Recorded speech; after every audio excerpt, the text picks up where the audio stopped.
ăn bánh canh nha mọi người. Đây.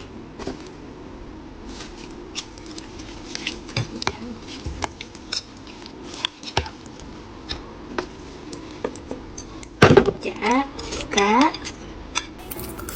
sườn sụn với lại là trứng cút. Ui, nãy giờ bỏ xay vô đây rồi mọi người.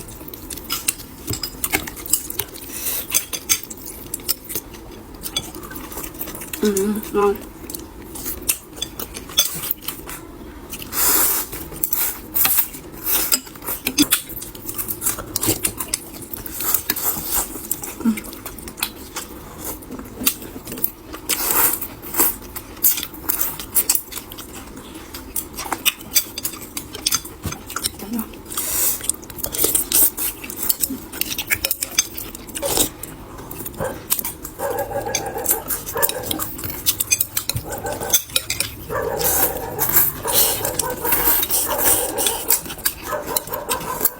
Ngon quá đã.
Ấm thịt.